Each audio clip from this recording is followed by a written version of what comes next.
Today, will the airstrikes in Yemen work? The Prime Minister faces a battle over his Rwanda bill. And does it matter if the rich get richer? This is Politics Live.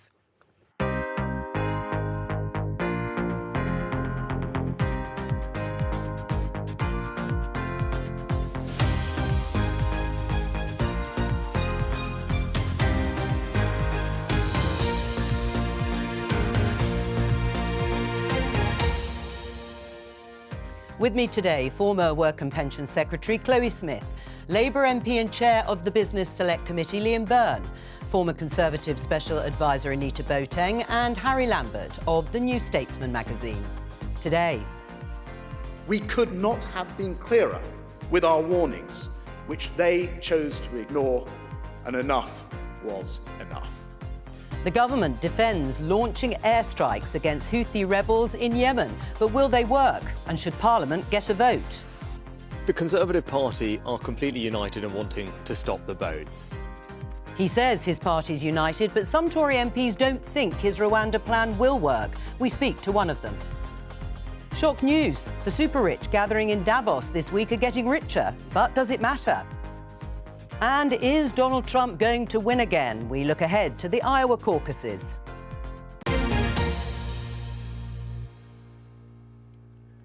So the Prime Minister, Rishi Sunak, is expected to give a statement to Parliament, to MPs this afternoon, to defend the action taken by the government at the end of last week with the United States launching targeted airstrikes against Houthi missile sites in Yemen following their attacks on commercial shipping in the Red Sea. Now, the Houthis control much of Yemen and are an ally of Iran. As I say, the Prime Minister is going to speak this afternoon, but he's given a little foretaste of what he's going to say. Let's have a listen. We faced an escalating series of attacks from the Houthis on commercial shipping, including an attack on Royal Navy warship. That's unacceptable. It was right that we took proportionate, targeted action against military targets to send a strong message that that behaviour is unacceptable. It was a last resort. It came after the end of exhaustive diplomatic activity, including a UN Security Council resolution, and now I think it's incumbent on the Houthis to recognise the international condemnation for what they're doing and desist. Will they work? Will the Houthis do as Rishi Sunak said and desist? Well, I mean, I wouldn't be privy to that answer, but I certainly hope so. It's unacceptable, what's been going on. And I think the key point to add, actually, is how it affects all of us. You think about commodity prices that relate to shipping through the straits there. This is really important stuff. So it is right that the strikes have taken place. I'm reassured that there is an international coalition doing so. I think we have to sustain that pressure, but I certainly hope that it gets its response. Yes. Right, and sustain the pressure, meaning there could be more strikes then to come? Again, I'm not privy to be able to give you that answer. But would you be in favour of that? Yes, I would, if that is what was needed. Obviously, we're waiting for the Prime Minister to give a further update on that this afternoon. Will they work? I think they could. I mean, let's not forget, this is an Iranian proxy that has been looking for a fight with the West for some time now. But we all have a stake in this. Just at a time when inflation is beginning to come down now, this really could affect price rises in our country and across the world. You've got to remember that the drone attacks in the Suez are coming just at the same time as the drought attacks in the Panama Canal. So you've got real problems now in 2 of the 5 keys of global shipping right now. And frankly, we've got to be able to defend freedom of navigation on the high seas. Do you think there'll be more airstrikes? Do you think it's likely that the Houthis... I mean, they've already launched another missile towards a US ship in the Red Sea, so they certainly haven't stepped down yet. Yes, it's interesting that we keep talking about this as being a kind of deterrence effect, because from what I can see, they actually did target quite a lot of the sensors that allow them to kind of track and identify some of the ships that it goes after.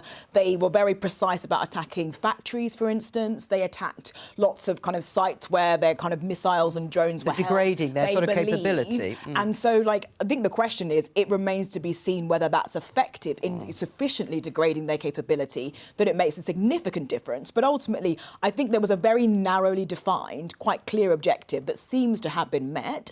We'll see what happens next. But the Iranians, they had a ship in the area. They seem to have, you know, legged it out of the area when they heard the US were kind of coming in. So there doesn't seem to be any early indication of escalation. So it seems to have been quite effective for international action. Do you agree? Will it work?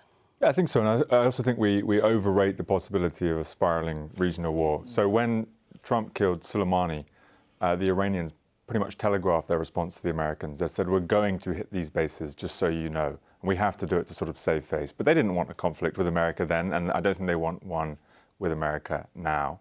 I think it's absolutely appropriate to try and get control over an area through which 15% of the world's shipping. It could lead to further harassment, though, even if, as you say, it's not in Iran's interest to actually allow this to spiral out of control. Well, the harassment's happening anyway, right? And so this is just an attempt to try and prevent it. I think the US said that they've only actually managed to degrade about 20 or 30% of Houthi capability, so it's going to continue. What about a vote in Parliament before any action is taken? I mean, there wasn't a debate or a vote. The government made it clear, and no doubt will expand on that this afternoon, the Prime Minister, in terms of wanting to surprise the Houthis to a certain extent. But should there be a debate and a vote, as was called for by opposition parties, not the Labour Party, but opposition parties in Parliament ahead of even this action? Debates, yes. Votes, no. I take the view that, constitutionally speaking, the executive does need to be free to do so when appropriate, when necessary. Debates can help, and I think certainly can provide a function of reassuring our constituents. That's a good thing. But I take the view that we do not need to bind ourselves in voting terms.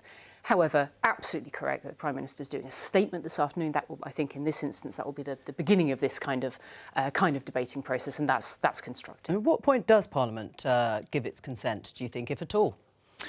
Well, I think you use Parliament in a proportionate way, really. So if you're about to commit major forces, if you're about to commit ground troops, for example, then you're really going to want to test whether you've got the strategy in the right place. So actually testing the view of Parliament in a debate and, if necessary, with a vote, can sometimes make sense. But when you need to preserve the element of surprise, when you are conducting a strike in quite a measured and proportionate way, then actually I think the Prime Minister's done the right thing. Chloe, do you agree? I do. Right. I mean, is that the case? I mean, we only have to go back, I mean, I suppose it is a few years now, to 2013, UK military action against Bashar al-Assad in Syria. I mean, you voted against. Labour changed its mind at that crucial vote when David Cameron was Prime Minister. Do you regret that now, that the vote was lost?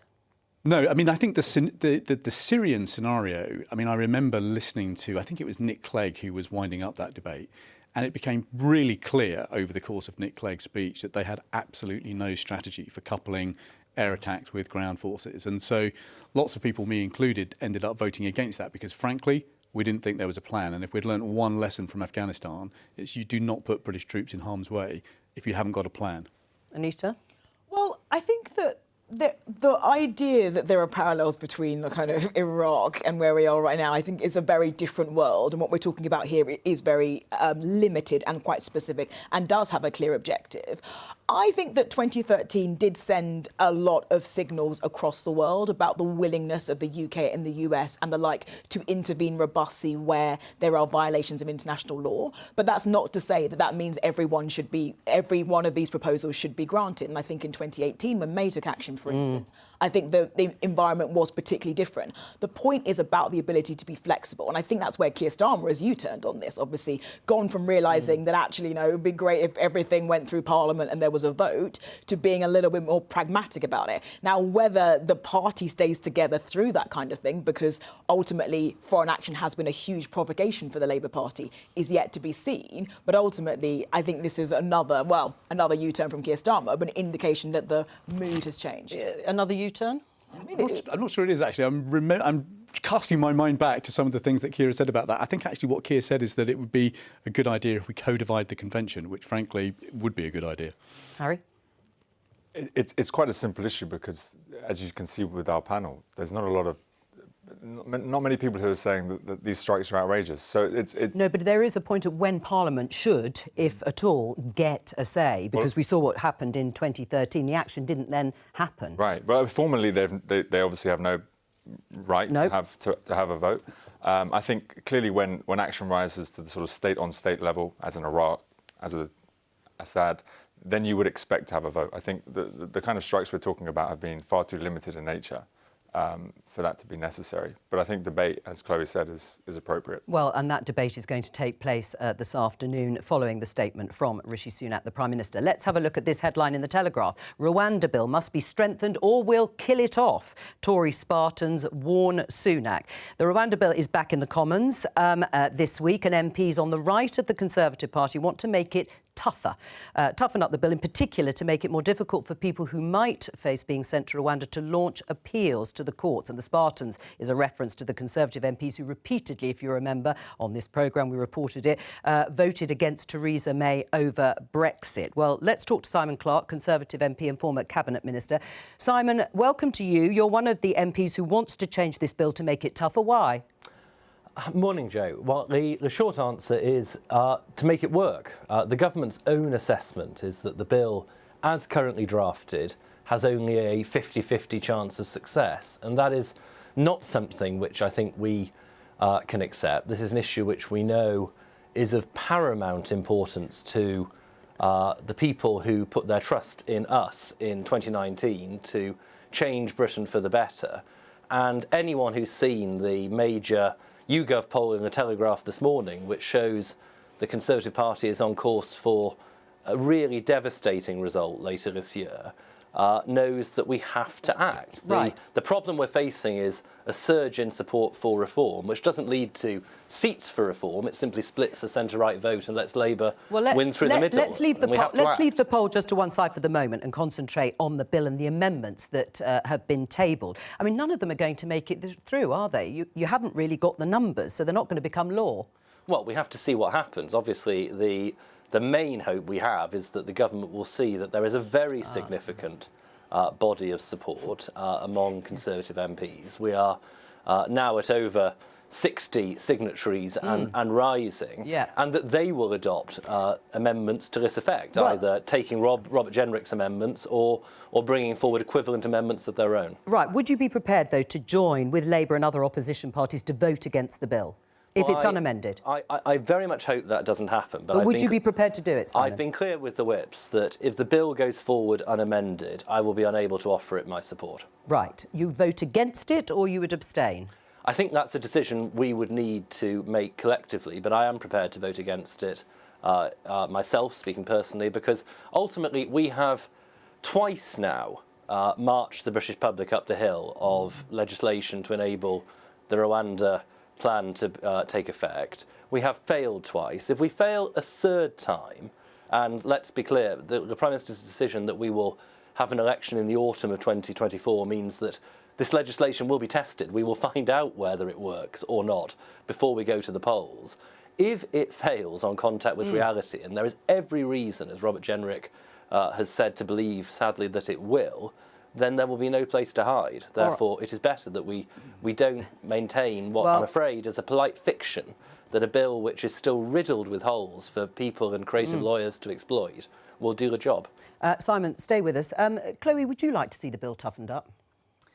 I'm going to say, Joe, first of all, I'm not on the show to have a row with a colleague. I like Simon, I respect Simon, we're good friends. But you disagree with him on this? I personally intend to support the bill this week, and I'm happy to do so, because for some of the similar points and similar reasons that Simon has set out, our constituents expect action to be able to be taken. I think this bill will deliver that. You do?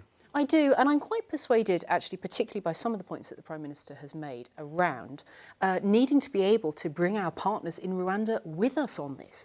If the Rwandan government is not able to be in partnership with us, then there is no partnership. So I'm quite persuaded by that particular argument. But overall, I think the bill is a balanced piece of work, and I think it's right. Just on that point, Simon, I know the two of you aren't discussing at length here, but on that point, that Rwanda obviously is the other half of this bill, of this agreement, do you have sympathy with what you just heard from Chloe there? Well, I'd repeat what Chloe has just said. She and I are friends, and this certainly isn't an angry debate between us today. I think the point about Rwanda is a really important one, actually. I think it is important to say that Robert Jenrick, who as the Immigration Minister was at the heart of all of the negotiations with them over the course of 2023, he has been clear that it is his experience that that was not the position of the Rwandan government at any point in his talks with them. And it does seem convenient in the extreme that the Rwandan government should suddenly have discovered this overwhelming, shall we say, preoccupation with the European Convention on Human Rights at this stage, when it suits the government to be able to say that it can go no further on this. All right. The other thing I would say, just briefly on this, Joe, because it is important, is that I do not believe that the amendments that we are proposing change the scope of the legislation. We're not proposing, for example, that there is no right of appeal against removal to Rwanda. We're simply looking at curtailing the issue of personal appeals and at preventing these Rule 39 injunctions by the Strasbourg court. Right, but Anita, there's no sign that the leadership, Rishi Sunak's government, is going to cave in on these amendments. So how much trouble is he in? I think it's interesting. I think before Christmas there was a sort of marching up to the top of the hill and everyone being concerned about a government genuinely losing a second reading vote, which I sort of was slightly sceptical about. And likewise, I think that, you know, it's absolutely clear that a number of colleagues like Simon Clarke feel very strongly about this issue. But nevertheless, I remain of the view that we're probably going to get to a third reading that goes through and gets through to the House of Lords. That's the central assumption. Right. And it's very interesting. I mean, Simon's point about the Rwandans and their response to this, they have said publicly that they want to make sure that we comply with international law. So I think they have put some form of a marker in the sand that such that we should take that remark relatively, well, pretty seriously. I also think that the fundamentals of the improvements that the government has made in tackling small boats just is slightly getting lost in this debate about amendments and all the rest of it. Because when you're talking about 23,000 removals, you're talking about deals with Albania, with the French, with the Turkish on criminal gangs, there has been progress. And this feels like a bit of a distraction from what, as Chloe says, her constituents want to hear, which is we've got a grip, it's handled, and we're moving things forward. Well, maybe that's because the government never stops talking about this issue, in a sense. So they've sort of raised the bar themselves. Do you agree, though, also with Simon, Chloe, that the Conservative Party's fortunes at the next election almost rest on this issue and being seen to send flights to Rwanda? I'm not even going to go there. What I'm going to mention, Joe, is something else that is absolutely critical on this and really sobering, which is that more people died over the weekend trying to get into boats. 5 people did, yeah. To the UK. Yeah. You know, there is absolutely a reason why the government is highly focused on this. For constituents, for the democratic dynamics in this country. But just as importantly as that, for people who are dying trying to do it. And we've got to bust the criminal gangs. This has been made, I think, even more important by the kind of instability that we continue to see and that we discussed first in the wider Middle East. This is the critical reason for it. Well, Liam, do you agree? That's what it is. It's a deterrent. Deterrence is the key to this debate, and I can only speak as a former immigration minister. I was 2.5 years doing the immigration job. I introduced the point system, introduced biometric visas, and but this is legal. This, of course, was legal migration. No, but by the time I left, we were removing somebody here illegally every 9 minutes, and that was the big lesson I took away. The absolute key to deterrence is the speed of removal. And so if the Treasury came along and offered me £420 million, which is the rough price of the Rwanda scheme, I would be spending it on caseworkers, I would be spending it on policing, and frankly, personally, this is a personal view, not a Labour view, we should be revisiting an old idea, which was ID cards. That was the kind of policing and enforcement mechanism that we proposed. But the absolute key is speed of removal. If you can't remove people quickly, then frankly, there is no deterrent. So if you've got hundreds of millions of pounds to spend it on speeding up removal. Chloe? I happen not to agree with you on ID cards. I don't propose we debate the fullness of it here. But I do think I have a disappointment around the Labour Party position here, which is, I think all that they are doing is proposing things that are already happening. And to Anita's point, actually, some serious and substantial progress is being made. We need more of that, and I think some of Keir Starmer's proposals don't go there, don't cut it. Respectfully, I would just say the one big difference is how do you spend £400 million? So I think the government is proposing to spend £400 million on a Rwanda partnership. I think what Labour is saying, well, look, wouldn't that money be better spent on immigration policing to speed up removals? I think policing and enforcement and casework is already happening. But frankly, spending another £400 million on it would transform the strength and integrity, not least because it allows you to put in place detention capacity, which we've completely lost. Harry? Yeah, and I think the other problem with Rwanda is it's this totemic measure which alienates as much as it attracts. You know, there are voters that will find the principle of it appealing, but there are also large parts of the Tory party and the Tory vote who will be alienated by the fact that their Prime Minister is looking to carry out such a policy. And I think it's been a real error of strategy to rests the entire government on this one thing. And I'd like to ask Simon, actually, whether he fears precipitating a sort of leadership challenge for Rishi Sunak if he is to actually oppose this bill. Simon? Well, that's not the focus of what we're discussing this week. Our focus is on delivering policy that works. And we've heard a number of suggestions there, including those from Liam, which I broadly agree with the exception of ID cards. Of course, detention capacity and, of course, speed of processing matter. But until you change the fundamental incentives that are driving this trade, until you stop the idea, which I'm afraid at the moment is pretty well founded, in fact, because if you get to the UK illegally, you have a high chance of staying here. That is not going to, I'm afraid, stop the problem that we face. We'll always be dealing with the consequences rather than addressing the root cause. And that is where Rwanda is so important. That is why, when we legislate, we must do so in a way which has the highest possible chance of success. And I believe that by adopting the amendments we are proposing, we can strengthen the bill without really changing the nature of the derogations that the Prime Minister has already accepted are needed. You mentioned a poll, and coincidentally, the Daily Telegraph have headlined Tories facing 1997-style wipeout when Blair and New Labour were swept to power. Coincidentally, in the week of these key Rwanda votes and pressure, let's put it that way, from the right. What do you make of it, Anita? Yeah, I mean, I think we really need to decouple these things because what really matters is, does this policy work? Is it effective? And going back to what Liam said, like a policy around removals and let's get more caseworkers, that's 2009 dynamics. Right now, the numbers of people we are seeing... We were removing more people in 2009 Yes, than but the number of people that we are seeing across all of Europe, every single country is grappling with this. Like, look at what the EU is doing when it deals with the likes of Turkey. Like, this is a dynamic that has really fundamentally changed the way that we deal with asylum seekers, and we have to have a new kind of response. And I do think that Simon should give this bill a chance. Like, let's see what happens. Like, if ultimately we get to a situation where it doesn't manage to unlock what's happening, then yes, we should look again. But ultimately, like with the treaty, with these new provisions, we could be sending a different signal to the courts that could mean there is something different that can happen around small boats. Well, it doesn't sound as if Simon is willing to do that. I don't want to put words into his mouth from what we've heard. But Simon, you said in response to Harry on the idea of a leadership contest perhaps happening on the back of this poll that is commissioned by a group of Conservative donors called the Conservative Britain Alliance and carried out by YouGov. If we show you this piece in Conservative Home website, it's an article by the journalist Paul Goodman, A Leadership Ballot, The Game's Afoot.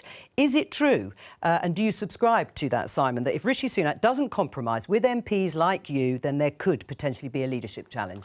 Well, I think the reality is that all the colleagues I've spoken to, and I have no knowledge of who's really put this poll in the field or what their agenda is. But it's a surprise, is it? Well, our focus is on making sure that we change the law in a way that it works. And, to Anita's point, we cannot, I'm afraid, play this long and just hope against experience that this will work, because the whole lesson of 2022 and 2023 and successive pieces of legislation is that unless we go all the way in terms of the available options open to us, it won't work. And we will have got another bill which doesn't work, which will, from the Conservative Party's point of view, coincide with an autumn election, which we will get destroyed in. Right, so you do think, Simon, that the Conservative Party's fortunes rest in large part on the success of the Rwanda bill, which you don't think will be successful in its current form? Correct. If you look at the polling, there are 96 seats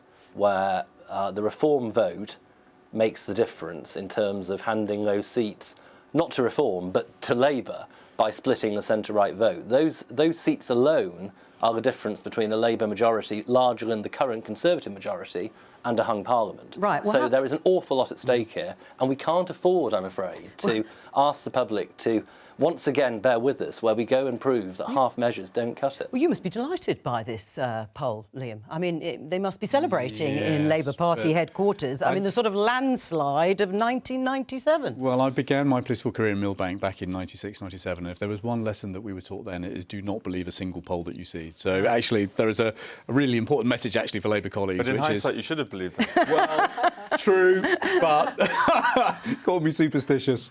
I mean, that's going to be the line, obviously. Don't be complacent and so on. But, I mean, that is the sort of poll that will, yes, maybe worry Simon and his colleagues, but delight, of course, those in Labour Party headquarters. I think Simon also forgets his own involvement in the real causes of the Tory party's collapse, which is Partygate, Boris Johnson, Liz Truss.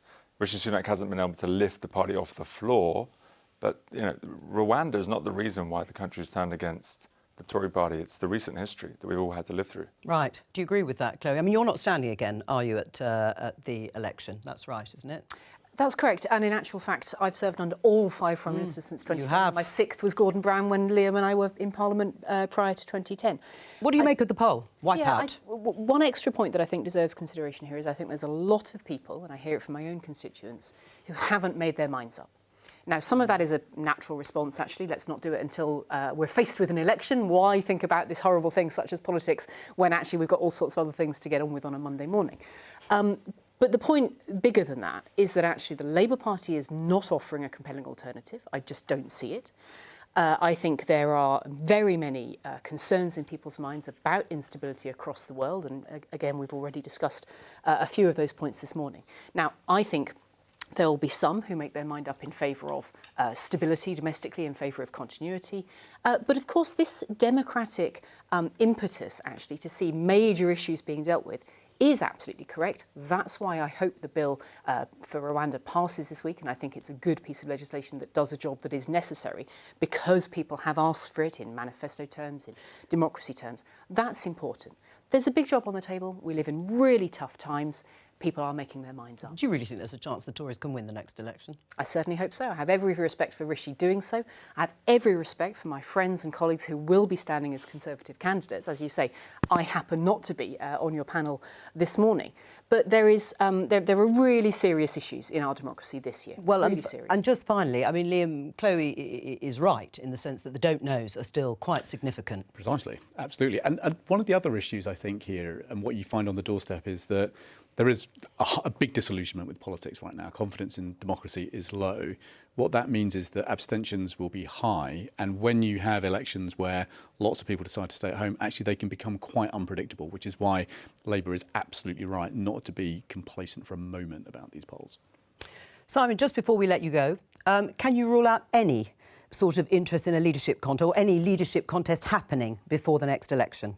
Hi, Joe. I think the truth is, as I say, that our primary focus needs to be on making sure this legislation works. Clearly, of course, the poll ratings that we are seeing at the moment are exceptionally serious, and we do need to be asking ourselves about the trajectory of the Conservative Party at this time and how we recover it. Because whilst everything that Chloe has just said is true, this poll was tightened to reflect that very high number of don't knows and to apportion them in a way which is likely to reflect their ultimate decisions. So there isn't actually that much of a caveat to this polling. This is attempting to correct for that very high level of indecision at the moment, and we still end up with the numbers that you see in this poll, with the Conservatives retaining just 169 seats.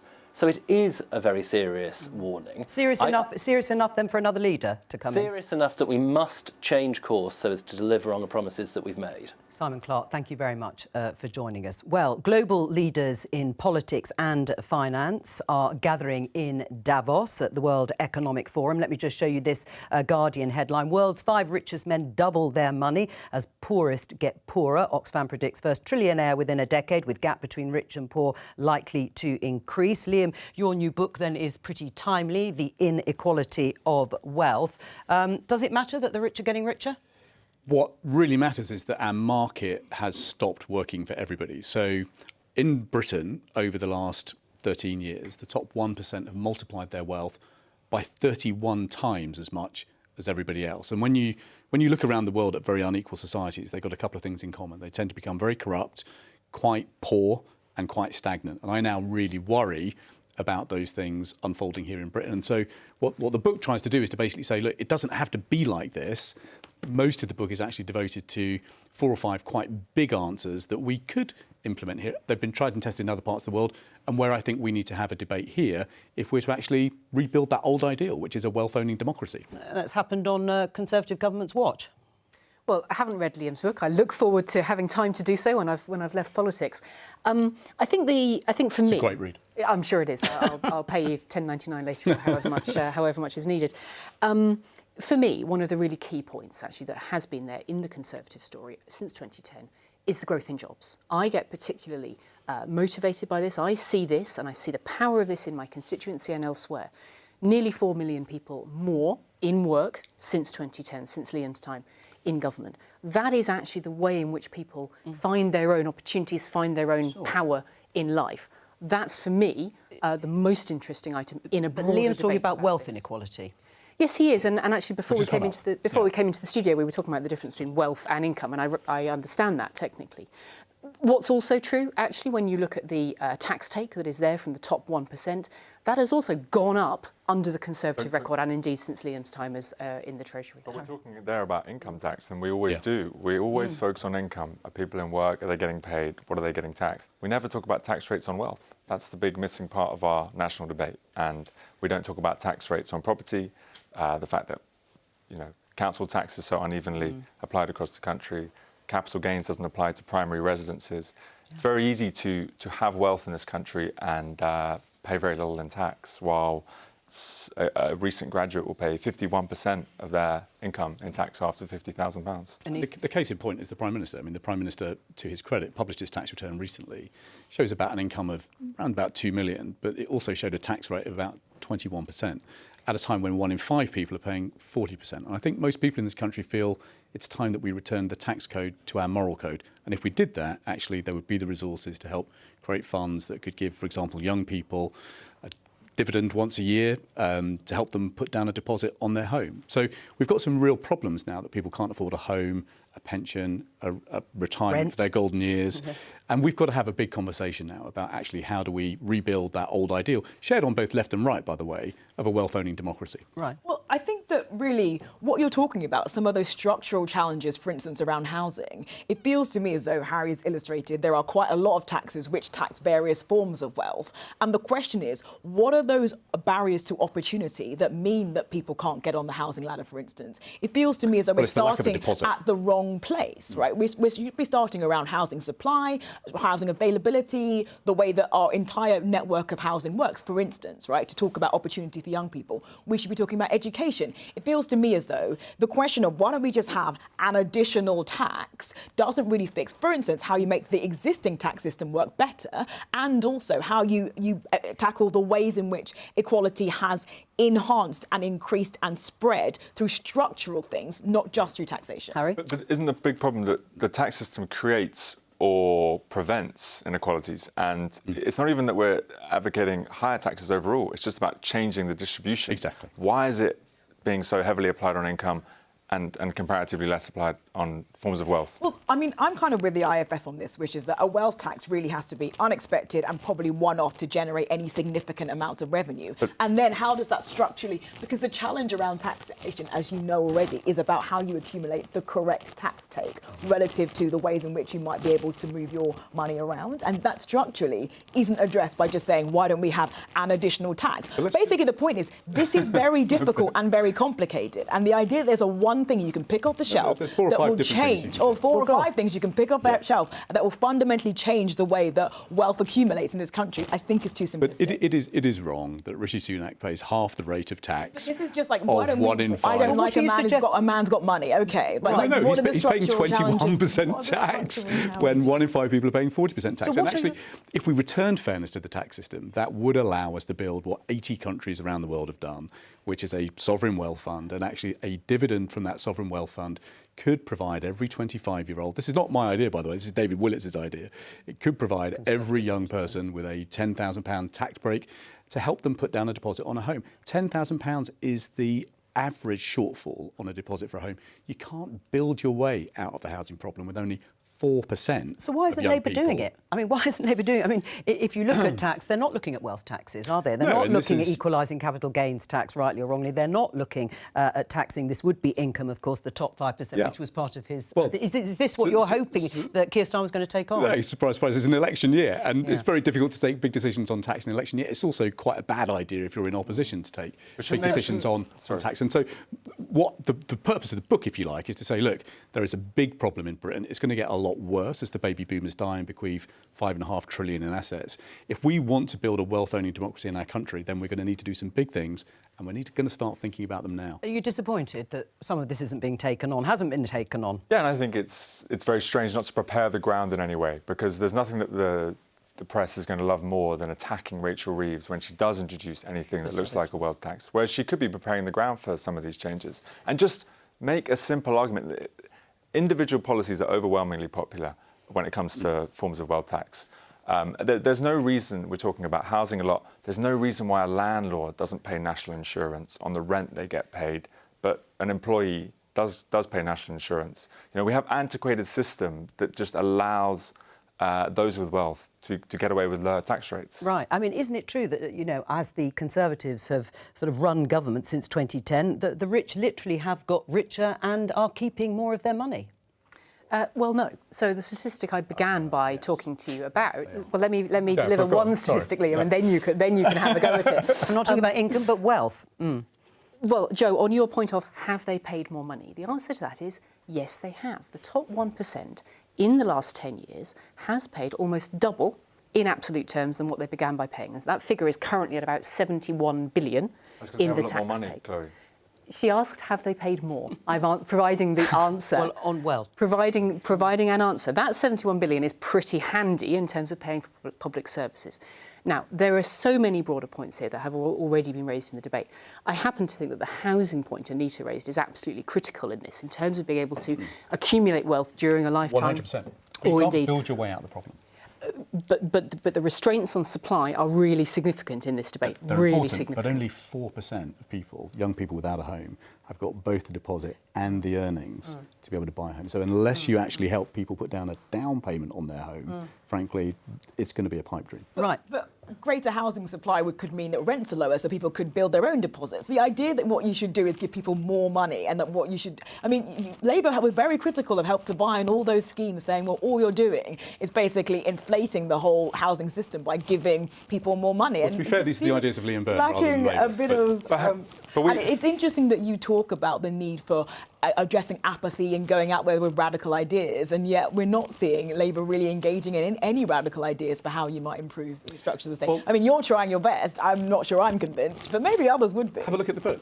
But the point is that wealth inequality in our country has got a heck of a lot worse over the last 13 years, not least because we put £850 billion of quantitative easing into the system. Wow. If you owned assets, that had a massive impact on your wealth. Income from investment has doubled to about 80 billion over the course of this century. But as Harry said, and Harry's written brilliantly about this, the way that we tax that money at the moment means that you pay half the rate of tax that everybody else does. And I think most people in our country, they do want a tax code that reflects our moral code. Yeah, and just the proportion of wealth in this country, private wealth, has doubled in the last 25 years. And we haven't seen anything like an equivalent increase in the tax take from wealth. So it's all very well to say the 1% have paid a lot of money on their income, but the reality is there are vast stores of wealth. And we keep acting like the government's essentially bankrupt, there's no money left. But that's not the case anymore. There are pockets where you could raise a lot of money. I just want to show the front page of the Mirror, Liam, because as chair of the Business Select Committee, you're going to be interviewing. It says we can't let them off the hook, talking about the Post Office and Fujitsu, who designed the Horizon system, the faulty computer system. What's your line of questioning going to be? Should they see prosecution, some of these people? Well, I think what we've got to flush out tomorrow, so we have the Post Office chief and the head of Fujitsu in front of the Business and Trade Select Committee tomorrow. Key questions are who knew what when and who did they tell? And I think for Fujitsu, there's a real question, even if they don't have a legal obligation to chip in to what is a multi-hundred million pound compensation bill, do they at the very least have a moral obligation? Chloe? I think that we continue to need to get to the bottom of this. I think Liam's committee is doing good work. I'm heartened to see moves to speed up compensation and moves to investigate whether you can do effectively a kind of a mass, a mass legal move. I look forward to giving that much more scrutiny in the Commons when it comes. I think this has been a very deep and serious scandal, but I also actually have a serious interest in others that have also occurred and are coming to their dare I say, denouement at the same time, such as the infected blood scandal. Yeah. All right. Well, look, it's a big election year, as you know, here, but also in the US. And in fact, a big year for democratic elections around the world, with over half of the world's population going to the polls. Republican voters in Iowa, in the Midwest in the US, are going to start the process to elect the Republican Party's nominee for the presidential election. Donald Trump is way out in front. It's called the Iowa Caucus. It's a rather traditional way of gathering voters together in person, various sort of venues locally across the state, to hear the pitch of the candidates who are going to present to them. How significant is it, Harry? Iowa is interesting, but I mean, the most significant thing that's happened in the last year is that Trump, who had about 40% support in the Republican field, is now up to 60%. And it's only gone in one direction. And we're just a couple of months away from March, when most of the delegates will be apportioned. It's right around the same time that the trials against him, one of the main trials against him, will begin. But the reality is he's almost certainly going to lock up the nomination before any legal jeopardy comes to stop him. And I remember going to a Trump rally during the midterms in 2022 and speaking to voters, and a lot of them said things like, we want a Trump-like candidate. We don't necessarily want Trump again, but we want someone like him. And there was this competition to try and be Trump. But the reality is, you know, you have a former president in the field. It's extremely hard to match his stature. Well, let's talk about some of the other prospective nominees, because there's Nikki Haley, who's the former governor of South Carolina, and also the former US ambassador, Anita, to the United Nations. We can see her here. It is a bit of a battle for second place. Ron DeSantis, the governor of Florida, was also a big hope, I think, for some in the Republican Party. There he is, but there's a possibility if he trails at this early stage, he could just quit.